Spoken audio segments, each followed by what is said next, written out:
وكفى وسلام على عباده الذين اصطفى أما بعد أعوذ بالله من الشيطان الرجيم بسم الله الرحمن الرحيم يا بني آدم قد أنزلنا عليكم لباسا يواري سوآتكم وريشا ولباس التقوى ذلك خير ذلك من آيات الله لعلهم يذكرون صدق الله مولانا العظيم.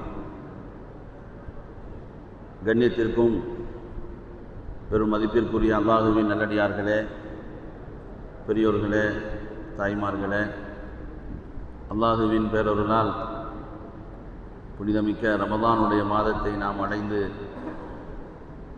இன்று 7வது தராவி தொழுகை பரிபூர்ணமாக நிறைவு பெற்றிருக்கிறது. வல்ல ரஹ்மான் நாம் ஓதிய குர்ஆனையும் நாம் தொழுத தொழுகையும் அல்லாஹ் முழுமையாக கபூல் செய்வானாக. நாம் நோற்ற நோன்பையும் அல்லாஹ் ஏற்றுக்கொள்வானாக. அதற்கான பகரத்தை, நன்மைகளை துன்யாவிலும் ஆகிரத்திலும் நிரப்பமாக தந்தருள்வானாக. கண்ணியத்திற்குரியவர்களே, இன்று சூரத்துல் ஆராஃப் பரிபூர்ணமாக தொழுகையில் ஓதக்கூடிய பாக்கியத்தை நாம் பெற்றோம். அல்லாஹு தாலா அதில் ஆரம்பத்தில் ஹஸரத் ஆதம் அலைஹிஸ்ஸலாம் அவர்கள் எப்படி படைக்கப்பட்டார்கள், ஆதம் அலைஹிஸ்ஸலாம் அவர்களை ஷைத்தான் எப்படி கெடுத்தான் போன்ற செய்திகளை எல்லாம் நமக்கு சொல்லி வந்தான். குர்ஆனிலே யாபனி ஆதம, ஆதமுடைய மக்களே அப்படின்னு அல்லாஹு தாலா 5 இடங்களிலே அழைக்கின்றான். ஆதமுடைய மக்களே. இன்றைக்கே 4 இடங்கள் ஓதப்பட்டது.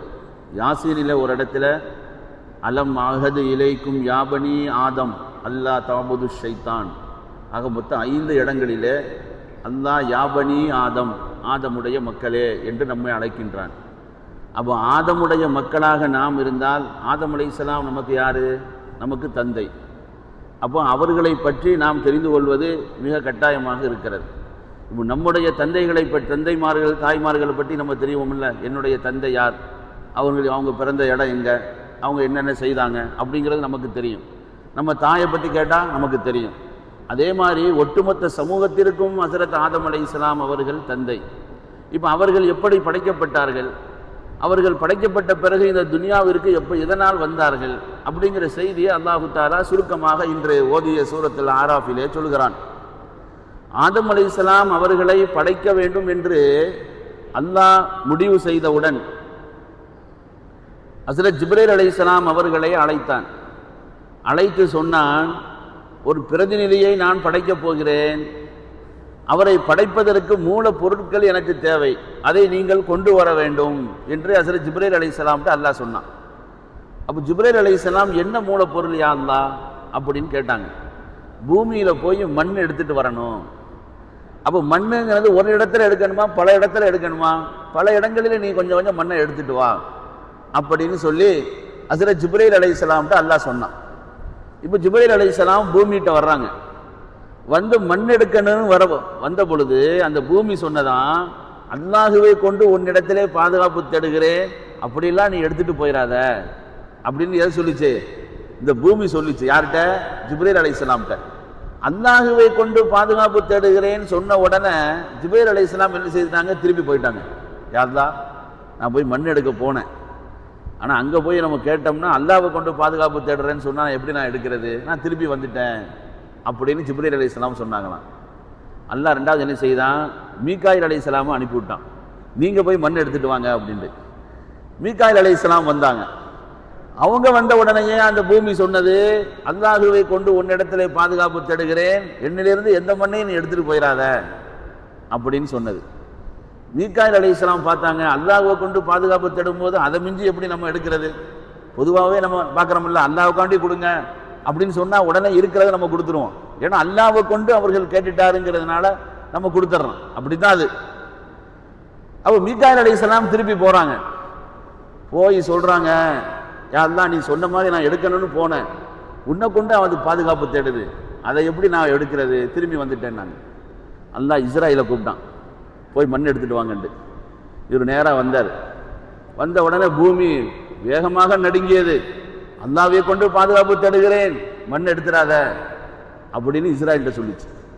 அப்போ இஸ்ராயல் சொன்னாங்க, நான் அல்லாட்ட பாதுகாப்பு எப்படி திரும்ப தர்றேன், அவன் கட்டளையை நிறைவேற்ற முடியாமல் நான் திரும்பி போயிடுவனோ நான் பயப்படுறேன். அதனால் இதெல்லாம் சரிப்பட்டு வராதுன்னு அவங்கவுங்க ஒரு தேவையான இடத்துல மண்ணை எடுத்துகிட்டு போயிட்டாங்க. மண்ணை எடுத்துக்கொண்டு போய் நேராக அல்லாட்ட கொடுத்துட்டாங்க. இப்போ தான் அல்லாஹ் சொன்னால் உயிரை வாங்குறதுக்கு சரியான ஆள் நீ தான் அப்படின்னு சொல்லி தான் ஹஸ்ரத் இஸ்ராயில் அலைஹிஸ்ஸலாமுக்கு உயிரை வாங்குகிற பொறுப்பு அல்லாஹ் கொடுத்தான். அப்போவுமே இதை மண் எடுத்து கொடுக்கப்பட்டது. பல இடங்களில் மண் எடுக்கப்பட்டு கொடுக்கப்பட்டதுனால தான் இன்றைக்கு மனிதர்கள் பல நிறத்தில் இருக்கிறோம். ஒரே நிறத்தில் இருக்கிறது இல்லை. ஒருத்தவங்க வெள்ளையாக இருப்பாங்க, ஒருத்தவங்க சிவப்பாக இருப்பாங்க, ஒருத்தவங்க கருப்பாக இருப்பாங்க, சிலர்கள் பல கலர்கள் கலந்துருப்பாங்க. இது எல்லாம் அந்த மண் எடுக்கப்பட்டது. இந்த மண்ணை எடுத்து கொண்டு போய் கொடுத்த பிறகு அல்லாஹு தஆலா தான் நினைத்த மாதிரி ஆதம் அலைஹிஸ்ஸலாம் அவர்களை அல்லாஹ் படைக்க ஆசைப்பட்டான். தான் இப்படி ஒரு உருவத்தை படைக்கணும்னு நினைச்சான். படைப்புகள்லேயே மிக மிக பிரியமான படைப்பு மனித படைப்பு அல்லாஹ்வுக்கு. குறிப்பாக ஆதம் அலைஹிஸ்ஸலாம் அவர்களை எவ்வளவு கண்ணியப்படுத்தினான். அவர்களை படைக்கப்பட்ட நாடு கூட வெள்ளிக்கிழமை படைத்தான். நாட்களிலே சிறந்த நாள். அந்த நாளிலே ஆதம் அலைஹிஸ்ஸலாம் அவர்களை படைத்தான். அவர்களுடைய எப்படி நினைச்சானோ அதே மாதிரி அந்த மண்ணை குலைத்து அது அப்படியே அந்த உருவத்தை செய்து அப்படியே படுக்க போட்டான். படுக்க போட்ட பிறகு ஷைத்தான் இப்லீஸ் இருக்கிறான்ல, அவன் மலக்குமார்களுடைய கூட்டத்தில் இருந்தான். அவன் மிகப்பெரிய ஆலிம், எல்லா மலக்குமார்களுக்கும் உஸ்தாத். அவன் சுஜூது செய்யாத இடம் இல்லை, சிறந்த மனிதன் தான் ஷைத்தான். அவனுக்கு இந்த செய்தி போனது, அல்லாஹ் யாரையோ ஒரு ஆளை படைக்க போகிறாங்க ஹலீஃபாவாக, அது யாருன்னு பார்க்கணும்னு சொல்லி வர்றான். வந்து அப்படியே சுற்றி பார்க்குறான். ஆதமுடைய அந்த உருவம் மண்ணால் செய்யப்பட்டு போடப்பட்டிருக்கிறது. அப்படியே ஒரு ரவுண்ட் அடித்தான். ரவுண்ட் அடிச்சுட்டு சொன்னால், இந்த படைப்புக்கு ஓட்டைகள் அதிகமாக இருக்குது. ஒரு பக்கமாக போனால் இன்னொரு பக்கம் வெளியாகும். அப்போ இவன் ஸ்டெடியாக இருக்க மாட்டான், எதையாவது உள்ள இவன் கோளாறு பண்ணிடுவான், பரவாயில்ல நம்ம பார்த்துக்கலாம் அப்படின்னு அப்பவுமே முடிவெடுக்கிறான். இந்த படைப்பை பார்த்த பிறகு அல்லாஹு தஆலா தான் நினைத்ததை போன்று 60 அடி நீளம் ஆதம் அலைஹிஸ்ஸலாம் அவர்களை படைத்தான். படைத்த பிறகு அல்லாஹு தஆலா முதல்ல என்ன செய்தான், ரூஹை ஊதினான். ரூஹை எங்கிருந்து ஊதினான்? தலையில இருந்து ரூஹு ஊதினான். ரூஹு ஊதப்படுவது தலையில இருந்து, ரூஹை வாங்கப்படுறது பெருவிரல்ல இருந்து. ஏன்னா தலையில இருந்து ரூஹை வாங்கினு வைங்க, மனுஷன் ஓட ஆரம்பிச்சிருவான். இந்த குர்பானி ஆடு பார்த்துருக்கீங்களா? குடிச்ச உடனே அங்கங்க துள்ளி குதிச்சு ஓடும். காலை நம்ம கட்டிட்டோம்னா அது ஓடாது. அதனால தான் அல்லாஹ் தஆலா ரூஹை கொடுக்கும் பொழுது தலையில இருந்து கொடுக்குறான். ரூஹை வாங்கும் பொழுது காலில் இருந்து அப்படியே கொஞ்சம் கொஞ்சமாக வாங்கி கடைசியில் தான் அந்த கண்ணோட வெளியாகும். அப்போ அல்லாஹ் அந்த ரூஹை கொடுத்த உடனேயே ஆதம் அலைஹிஸ்ஸலாம் அவர்கள் அப்படின்னு தும்முனாங்க. இதுதான் முதல்ல. அந்த ரூஹு தலையில போன உடனே ஒரு தும்மல் வெளியாச்சு. தும்மல் வெளியான உடனே அல்ஹம்துலில்லாஹ் அப்படின்னு சொன்னாங்க. இதுதான் ஆதம் அலைஹிஸ்ஸலாம் அவர்கள் முதல்ல பேசிய வார்த்தை. அல்ஹம்துலில்லாஹ்னு சொன்ன உடனே அல்லாஹ் யர்ஹமுக்கல்லாஹ் அப்படின்னு சொன்னான். அல்லாஹ் என்ன செய்தான்? என்னுடைய ரஹ்மத் உனக்கு உண்டாவதாகன்னு சொன்னான். அதை தான் இன்னைக்கு நம்ம ரசூலுல்லாஹி ஸல்லல்லாஹு அலைஹி வஸல்லம் சுன்னத்தாக்கி இருக்கிறாங்க. ஒருத்தவங்க நமக்கு பக்கத்தில் இருந்து தும்மிட்டாங்கன்னு சொன்னா அவங்க அல்ஹம்துலில்லாஹ்னு சொல்லணும். அவங்க சொல்லக்கூடிய அந்த அல்ஹம்துலில்லாஹ் நம்ம காதுல விழுந்துடுச்சுன்னா அவங்களுக்கு பதில் நம்ம யர்ஹமுக்கல்லாஹ்னு சொல்லணும். அல்லாஹு தஆலா ரூஹை கொடுத்தான். ரூஹை கொடுத்த பிறகு அவர்களுக்கு தேவையான அனைத்து கல்விகளையும் கற்றுக் கொடுத்தான். கற்றுக் கொடுத்து அதற்கு பிறகு மலக்குமார்களை அழைத்தான். அழைத்து சொன்னான், என்னுடைய கலீஃபா நீங்க எல்லாரும் சுஜூது செய்யுங்கன்னு சொன்னான். அல்லாஹ் குர்ஆன்ல இன்னைக்கு ஓதிய வசனங்கள்ல சொல்றான், சுஜூது செய்யணும். உடனே எல்லா மலக்குமார்களும் சுஜூது செய்தார்கள், இல்லா இப்லீஸ், ஷைத்தானை தவிர. அவன் மட்டும் சுஜூது செய்யல. அப்போ அல்லாஹ் கேட்டான், நீ ஏன்பா சுஜூது செய்யல? அப்போ ஷைத்தான் சொன்னான், என்ன நீ நெருப்பால படைச்சிருக்க, இதை மண்ணால படைச்சிருக்கிற. நெருப்பினுடைய குணம் இருக்கு, அது உயர்ந்து அப்படியே ஜுவாலை அது மேலே மேலே போய்கிட்டே இருக்கும், கீழே வராது. அதுதான் உயர்ந்த படைப்பு. மண்ணால படைக்கப்பட்டது அது எந்த பொருளாக இருந்தாலும் கீழே நோக்கி போகும். நீ கீழ் நோக்கி போகக்கூடிய அந்த படைப்புக்கு போய் என்ன போய் எப்படி நீ சுஜூது செய்ய சொல்ற? நான் அதை சுஜூது செய்ய முடியாதுன்னு சொன்னான். அப்போதான் அல்லாஹ்வுடைய சாபத்திற்கு அவன் ஆளாக்கப்பட்டு விரட்டப்பட்டான். இது ஷைத்தானுடைய ஒரு பகுதி. ஆதம் அலைஹிஸ்ஸலாம் அவர்களை அல்லாஹு தஆலா எல்லா கல்விகளையும் கொடுத்து சொன்னான். முதல்ல அவர்கிட்ட சொன்னான், மலக்குமார்களுடைய கூட்டம் இருக்கிறது, அங்கே போய் நீங்கள் சலாம் சொல்லுங்க. என்ன சொன்னா? அங்கே போய் சலாம் சொல்லுங்க. அவங்க என்ன பதில் சொல்வாங்களோ அதுதான் உங்கள் உம்மத்திற்கு, இது உங்களுடைய சமுதாயத்திற்கு அவங்க சொல்லக்கூடிய பதில் தான் சலாம் சொல்றது அப்படின்னு ஹஸரத் ஆதம் அலைஹிஸ்ஸலாம் அவர்களை அனுப்பிவிட்டான். ஆதம் அலைஹிஸ்ஸலாம் மலக்குமார்களுடைய கூட்டத்தில் போய் அஸ்ஸலாமு அலைக்கும் சொன்னாங்க. உடனே அவங்க வலைக்கும் அஸ்ஸலாம் வ ரஹ்மத்துல்லாஹ் அப்படின்னு சொன்னாங்க. அதுதான் இன்னைக்கு நம்ம அஸ்ஸலாமு அலைக்கும் சொன்ன உடனே என்ன சொல்லணும்? வலைக்கும் அஸ்ஸலாம் சொல்லணும். இது அங்க முதல்ல ஆதம் அலைஹிஸ்ஸலாம் அவர்களை வச்சு அல்லாஹ் சொல்ல வச்சான் அந்த வார்த்தையை. இது முடிந்தது. அதற்கு பிறகு ஹஸரத் ஆதம் அலைஹிஸ்ஸலாம் அவர்களை அல்லாஹு தஆலா தன்னுடைய சொந்த கரத்தால் அந்த மண்ணை குழைச்சி தயாரித்து தான் நினைத்ததை போன்று அவர்களை படைத்து அவர்களுக்கு தேவையான கல்வி ஞானத்தை கொடுத்து அவர் எனது கலீஃபா, எனக்கு சிறந்த ஒரு படைப்பு என்று மலக்குமார்களுக்கு அறிமுகப்படுத்திய பிறகு சொன்னா, சொர்க்கத்தில் இருங்க, நல்லா சாப்பிட்டு ஜாலியாக இருங்கன்னு சொல்லி சொர்க்கத்தில் விட்டான். ஆனால் ஆதம் அலைஹிஸ்ஸலாம் அவர்கள் சந்தோஷமாக இருக்கிற மாதிரி தெரியல. எல்லா சுகபோகமும் இருக்குது, அவங்க ஒரு விரக்தியாகவே இருக்கிறத அல்லாஹ் பார்த்தான். அதற்கு பிறகுதான் அல்லாஹ் முடிவு பண்ணா, இவருக்கு சந்தோஷத்தை கொடுக்கக்கூடிய ஒரு படைப்பு தேவை அப்படிங்கிறது வந்த பிறகுதான் ஆதமுடைய விழா எலும்பிலிருந்து ஒரு பெண்ணை படைப்பதற்கு அல்லாஹ் முடிவு செய்தான். ஹவ்வா அலைஹிஸ்ஸலாம் அவர்களை படைத்தான். ஆதம் அலைஹிஸ்ஸலாம் அவர்களை தாய் தந்தை இல்லாமல் படைத்தான். ஹவ்வா அலைஹிஸ்ஸலாம் அவர்களை ஆண் ஹஸரத் ஆதம் அலைஹிஸ்ஸலாம் மூலமாக படைத்தான். ஈசா அலைஹிஸ்ஸலாம் அவர்களை பெண்ணை கொண்டு படைத்தான், ஆண் தொடர்பு இல்லை. மற்ற எல்லோருமே நம் எல்லோரும் ஆண் பெண் இரண்டு பேர்களை கொண்டு படைக்கப்பட்டவர்கள். இப்படி அல்லாஹு தஆலா அவருடைய படைப்பினுடைய தரம்.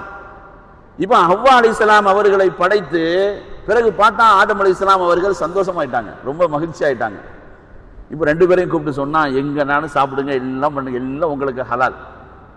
இந்த ஒரு மரத்துக்கிட்ட மட்டும் நீங்க போயிடாதீங்க, இந்த மரத்துக்கிட்ட மட்டும் நீங்க போயிடக்கூடாது அப்படின்னு சொல்லி எல்லாத்தையுமே ஹலால் ஆக்கினான். இன்னைக்கு அதே மாதிரி தான் நமக்கு ஹலால் அப்படிங்கிறது நிறைய இருக்கிறது, ஹராமுங்கிறது கொஞ்சம் தான். ஆனால் நம்ம ஆசையெல்லாம் எங்கே போய் நிற்குன்னா ஹராம செய்யறதுக்கு பக்கம் தான் நிற்கும். ஹலால் தான் அதிகமாக இருக்குது. அதே மாதிரி ஆதம் அலைஹிஸ்ஸலாம் அவர்களுக்கு சொர்க்கத்தில் எல்லாவற்றையும் அல்லாஹ் ஹலால் ஆக்கினான். ஒரே ஒரு மரம், அது கிட்ட போயிடாதீங்க. சந்தர்ப்பத்தை பார்த்துக்கிட்டே இருந்தான், ஷைத்தான் வந்துட்டான். நல்லா இருக்கீங்களா, சுகமாக இருக்குதா, எல்லாம் விசாரிச்சுட்டு சொன்னா, இந்த மரத்தில் சாப்பிடுங்க அப்படின்னு. இப்போ அதுதான் தடை செய்யப்பட்டிருக்கு, நாங்கள் அதை சாப்பிட மாட்டோம் அப்படின்னு ஆதம் அலைஹிஸ்ஸலாம் சொன்னாங்க. அவன் ஷைத்தான் சொன்னா, ஏன் தெரியுமா உன்னை சாப்பிடக்கூடாதுன்னு சொல்லியிருக்காங்க, இதை சாப்பிட்டீங்கன்னா நிரந்தரமாக அங்கேயே இருந்துருவீங்க,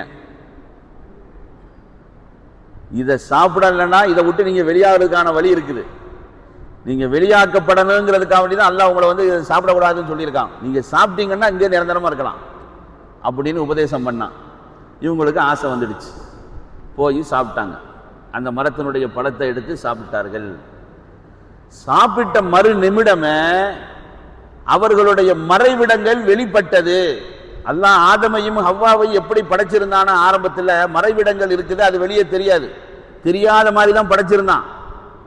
என்னைக்கு அவர்கள் மரத்தை தொட்டு அந்த பழத்தை சுவித்தார்களோ அவர்களுடைய மறைவிடங்கள் வெளிப்பட்டது. மறைவிடங்கள் வெளிப்பட்ட உடனேயே வெட்கத்தால் அங்கு இங்கும் ஓடி மரத்தினுடைய இலை கிளைகளை பிடுங்க தன்னை மறைக்கிறதுக்கு முயற்சி பண்ணாங்க. ஒனாதாகுமா ரப்புகுமா அலம் அன்ஹகுமா அன் தில்குமா ஷஜரத்தி வஅகுல்லகுமா இன்ன ஷைத்தான லகுமா அதுவும் முபீன். அல்லாஹ் உடனே அழைத்தான் ரெண்டு பேரையும். சொல்லல உங்கள்ட்ட, வெட்கப்பட்டு எங்க ஓடுறீங்க, எவ்வளவு கண்ணியமா உங்களை நான் வச்சிருந்தேன், இதை செய்யக்கூடாதுன்னு நான் சொன்னேன்ல, இப்ப எடுத்துட்டீங்கல்ல, எவ்வளவு பெரிய குற்றம் செய்துட்டீங்க, ஷைத்தான் உங்களுக்கு மிகப்பெரிய விரோதிங்க நான் உங்கள்ட்ட சொல்லல உங்களுக்கு அப்படின்னு அல்லாஹ் என்ன செய்தான், ஷைத்தான், ஆதம் அலைஹிஸ்ஸலாம், ஹவ்வா அலைஹிஸ்ஸலாம் மூன்று பேர்களையும் இந்த துன்யாவுக்கு அனுப்பணும். இனிமேல் நீங்க எங்க இருக்கிறதுக்கு சரியில்லை, இங்க உலகத்திற்கு போங்க. ஆனா இன்னொரு விளக்கம் ஒன்று சொல்றாங்க, சொர்க்கம் இருக்கிற எவ்வளவு சாப்பிட்டாலும் மனம் வராது, எவ்வளவு சாப்பிட்டாலும் ஒரு ஏப்ப வரும், அது செலிமான் ஆயிடும், நம்ம டாய்லெட் போகணும் அப்படிங்கிற தேவையில்லை, அங்கே கிடையாது. தடுக்கப்பட்ட அந்த பழத்தை ஆதம் அலைஹிஸ்ஸலாம் அவர்கள் சாப்பிட்டதால் அவருக்கு மனம் போக வேண்டிய சூழ்நிலை அங்கே வந்துச்சு. சொர்க்கத்தில் மனம் போக முடியுமா?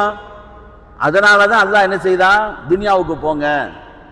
ஹஸரத் ஆதம் அலைஹிஸ்ஸலாம் அவர்கள் இந்த துன்யாவில் வந்து அந்த தன்னுடைய தேவைகளை நிறைவேற்றிய பிறகு எத்தனையோ வருடங்கள் தலையை தூக்கி வானத்தை கூட பார்க்கலையாம் வெட்கத்தால். எவ்வளோ கண்ணியமாக அல்லாஹ் வச்சிருந்தான், நம்ம இவ்வளோ கீர்த்தனமாக போயிட்டோமே அப்படின்னு தன்னைத்தானே நொந்து கொண்டு கிட்டத்தட்ட எழுதுனாங்க 300 ஆண்டுகள் அவர்கள் அழுது அழுது தண்ணீரா நதியை போன்று ஓடியது, அவர்கள் அழுது அந்த தண்ணீரில் புற்பூண்டுகள் எல்லாம் முளைத்தது அப்படின்னு கூட எழுதுறாங்க. அந்த அளவிற்கு அல்லாட்ட அழுது சுஜூதில் விழுந்தாங்க. அன்பானவர்களே, ஹஸரத் ஆதம் அலைஹிஸ்ஸலாம் அவர்கள் அழுத பிறகு அல்லாஹு தாலா ஒரு துவாவை சொல்லி கொடுத்தான். இன்னும் கூட நம்ம துவாவில் தொழுகையில் ஓதனம் இல்லை, ரப்பனா வலம்னா அன்ஃபுஸனா வ இல்லம் தகுஃபிர் லனா வ தர்ஹம்னா லனகூனன்ன மினல் காசிரீன். இந்த துவா அல்லாஹ்வே சொல்லி கொடுத்தான். முதல்ல நடந்த குற்றம், அந்த பாவத்திலிருந்து மன்னிப்பு எப்படி கேட்கறதுன்னு கூட அவருக்கு தெரியல. ஆதம் அலைஹிஸ்ஸலாம் அவர்களுக்கு தெரியல. அல்லாஹ் சொல்லி கொடுத்தான், ரப்பனா வலம்னா அன்ஃபுஸனா, ரப்பே எங்களுக்கு நாங்களே அநீதம் செய்து கொண்டோம், வ இல்லம் தகுஃபிர் லனா வ தர்ஹம்னா, நீ எங்கள் மீது கிருபை செய்யாவிட்டால், நீ எங்களுடைய குற்றம் குறைகளை மன்னிக்காவிட்டால், லனகூனன்ன மினல் காசிரீன், நாங்கள் நஷ்டவாளியாக ஆகிவிடுவோம் ரப்பே அப்படின்னு துவா செய்யுங்கன்னு அல்லாஹ் சொல்லி கொடுத்தான். ஆதம் அலைஹிஸ்ஸலாம் அவர்கள் ஓதினார்கள், அல்லாஹ் அவர்களுடைய தௌபாவை ஏற்றுக்கொண்டான். இப்போ நம்ம எத்தனை பாவங்கள் செய்திருக்கிறோம், இந்த துவாவை நிறைய நம்ம ஓதணும். எப்போ துவா ஓதும் பொழுதும் ரப்பனா வலம்னா அன்ஃபுஸனா வ இல்லம் தகுஃபிர் லனா வ தர்ஹம்னா லனகூனன்ன மினல் காசிரீன் அப்படிங்கிற துவாவை நம்ம மறந்துடாமல் ஓதணும்.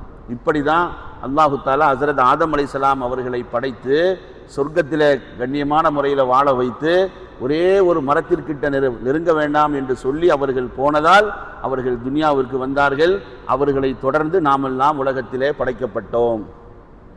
இந்த சரித்திரத்தில் நமக்கு கிடைக்க வேண்டிய பாடம் என்னன்னு சொன்னா, அல்லாஹு தாலா இவ்வளவு கண்ணியமாக வைக்கப்பட்ட ஹஸரத் ஆதம் அலைஹிஸ்ஸலாம், மலக்குமார்களுக்கெல்லாம் ஆசிரியராக மிகப்பெரிய ஆபிதாக இருந்த ஷைத்தான் இந்த அளவிற்கு கேவலப்படுத்தப்பட்டதற்கான காரணம் என்ன, ஆதம் அலைஹிஸ்ஸலாம் அவர்கள் துனியாவுக்கு அனுப்பப்பட்டதற்கான காரணம் என்னங்கிறத நம்ம விளங்கும் பொழுது, மனிதனை அழிக்கக்கூடிய பாவங்கள் 3. அதில் ஒன்று பெருமை. ஷைத்தான் இருக்கிறான அவன் பெருமை கொண்டான், நான் பெரிய ஆளு, இவருக்கு போய் சஜிதா, அல்லாஹ்வுடைய கட்டளைன்னு அவன் சிந்தனைக்கு வரல. படைச்ச ரப்பு சொல்றான் சுஜூதுல விழுனா விழுந்திருக்கணும், விழுந்திருந்தா அவன் அதே அந்தஸ்துல இருந்திருப்பான். ஆனா அந்த இடத்துல பெருமை அடைந்ததால், பெருமை கொண்டதால் அவன் கேவலத்திற்கு ஆளானான். இரண்டாவது பொறாமை. நம்ம எவ்வளவு பெரிய சிறப்பான படைப்பு, மலக்குமார்களுக்கெல்லாம் ஆசிரியர்களுக்கு அந்தஸ்து நம்மள்ட்ட இருக்குது, சாதாரண மண்ணில் படைத்த இவருக்கு இவ்வளவு பெரிய அந்தஸ்தா, அவர் எப்படி அல்லாஹ்வுக்கு கலீஃபாக வர முடியும் அப்படிங்கிற பொறாமை குணம். இதனால் ஷைத்தான் கேவலத்திற்கு ஆளாக்கப்பட்டான். ஆதம் அலைஹிஸ்ஸலாம் அவர்கள் சொர்க்கத்திலிருந்து ஏன் பூமிக்கு வந்தாங்கன்னு சொன்னா பேராசை. அல்லாஹ் நமக்கு கொடுத்ததை கொண்டு, நான் அன்னை கூட சொன்னேன்ல, தனக்கு தந்ததை கொண்டு நம்ம போதும் என்ற மனதோடு வாழுகிற போது கண்ணியமான நாம வாழ்வோம். பேராசையின் பக்கம் நாம் போகிற போது இருப்பதையெல்லாம் இழந்து வாழ்க்கையே சூனியமாகிவிடும். ஏன் பிறந்தோம், ஏன் வாழ்கிறோம், எதற்காக இந்த உலக வாழ்க்கை என்று தன்னைத்தானே நிந்தித்துக் கொள்ளக்கூடிய ஒரு சூழ்நிலைக்கு இந்த மனிதன் தள்ளப்பட்டு விடுவான். ஆக மனிதனுடைய அழிவிற்கு 3 பாவங்கள். 1 பெருமை, 2 பொறாமை, 3 பேராசை. இந்த 3னால் ஷைத்தானும் துனியாவை நோக்கி வந்தார்கள். ஷைத்தான் கேவலப்படுத்தப்பட்டான்.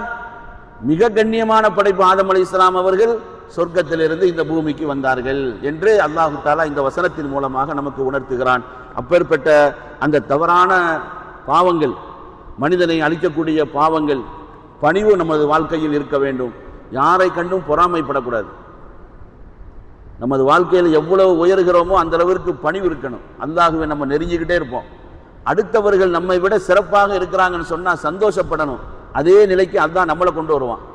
அதை விட்டுட்டு இவர் எப்படி வந்தாரு, இவரை பத்தி தெரியாதா, இவரெல்லாம் அப்படித்தான் இருந்தாரு, ஒரு காலத்தில் இவரெல்லாம் அப்படித்தான், இந்த மாதிரி நம்ம பேசினோம்னா ஒரு காலம் நம்ம முன்னேற மாட்டோம். இப்படியே தான் நம்ம இருக்கணும். ஒரு பெரியார்களுடைய வாழ்க்கை வரலாறுல எழுதுறாங்க, அவங்கள்ட்ட கேட்குறாங்க, நீங்கள் இவ்வளோ பெரிய அந்தஸ்து அடைகிறதுக்கு காரணம் என்னாண்டு. அப்போ அவங்க சொன்னாங்களாம், என்னை சந்திக்க வர்றவங்க யாரெல்லாம் என்னை சந்திக்கிறாங்களோ கையை பிடிச்ச உடனே நான் எப்படி தெரியுமா துவா செய்வேன், யா அல்லாஹ் அடுத்த தடவை இவரை நான் சந்திக்கிற போது இன்னும் சிறப்பாக இவர் இருக்கணும், அடுத்த தடவை இவரை நான் சந்திக்கிற போது இன்னும் சிறப்பாக இருக்கணும். என்னை பார்க்கிறவங்களுக்கெல்லாம் நான் துவா செய்து அல்லாஹ் என்னை சிறப்பாக்கி வைத்தான் என்று அவங்க சொன்னாங்க. இன்னைக்கு நம்மள்ட்ட அந்த குணம் இருக்குதா? நமக்கு முன்னாடி யாராவது ஒரு திறமையாக வளர்ச்சி அடைந்து சிறந்த இருக்கிறாங்கன்னு சொன்னா குறை எங்க இருக்குது அப்படின்னு தான் நம்ம பார்க்குறோம். எப்படியாவது டேமேஜ் பண்ணி அப்படிலாம் ஒன்றும் கிடையாதுங்க, அவர்கிட்டலாம் ஒரு திறமை கிடையாதுங்க, சும்மா அப்படி தாங்க, திடீர்னு வந்தவர் தாங்க, இப்படி ஏதாவது சொல்லி நம்ம தட்டி விட தான் பார்க்குறோம் ஒழிய அல்ஹம்துலில்லாஹ் மாஷா அல்லாஹ் நல்ல சிறப்பாக இருக்கிறாரு, நல்ல முயற்சி செய்து வந்திருக்கிறாரு அப்படின்னு சொல்ற மனோபக்குவம் நம்மள்ட்ட ரொம்ப குறைந்திருக்கிறது. அல்லாஹு தாலா அது போன்ற சிறந்த குணங்களை நமக்கு தந்தருள்வானாக. வாழும் காலமெல்லாம் அல்லாஹ்வுடைய பொருத்தத்தை பெற்ற நல்லடியார்களாக வாழ்ந்து நமக்காகவே படைக்கப்பட்ட அந்த சொர்க்கத்தை அடையும் பாக்கியத்தை அல்லாஹ் நமக்கு தந்தருள்வானாக. நாம் அறிந்தோ அறியாமலோ தெரிந்தோ தெரியாமலோ செய்த சிறிய பெரிய எல்லா பாவங்களையும் அல்லாஹ் மன்னித்தருள்வானாக. கொடிய நோய்கள், ஆபத்துகள், பலா முசீபத்துகள், திடீர் மரணங்கள், மருத்துவமனை கஷ்டங்கள், சிரமங்கள், செலவுகளிலிருந்து அல்லாஹ் நம்மையும் நம்மளுடைய சந்ததிகள், மனைவி மக்கள் எல்லோரையும் காத்தருள்வானாக. நம்மளுடைய ஹலாலான நாட்டங்கள் அனைத்தையும் அல்லாஹ் நிறைவு செய்து தருவானாக. எல்லா விதமான ஆபத்துகள், வானம் பூமியிலிருந்து ஏற்படக்கூடிய ஆபத்துகள், படைப்பினங்கள் மூலமாக ஏற்படக்கூடிய ஆபத்துகள், மனிதர்கள் மூலமாக ஏற்படக்கூடிய ஆபத்துகள் அனைத்திலிருந்தும் அல்லாஹ் நம் எல்லோரையும் காத்தருள்வானாக. வஆகிரு தஅவானா அனில் ஹம்துலில்லாஹி ரப்பில் ஆலமீன். ரப்பனா ஆத்தினா ஃபித் துன்யா ஹஸனா وفي الآخرة حسنة وقنا عذاب النار. وصلي يا ربي على النبي محمد وعلى آله وصحابه أجمعين والحمد لله رب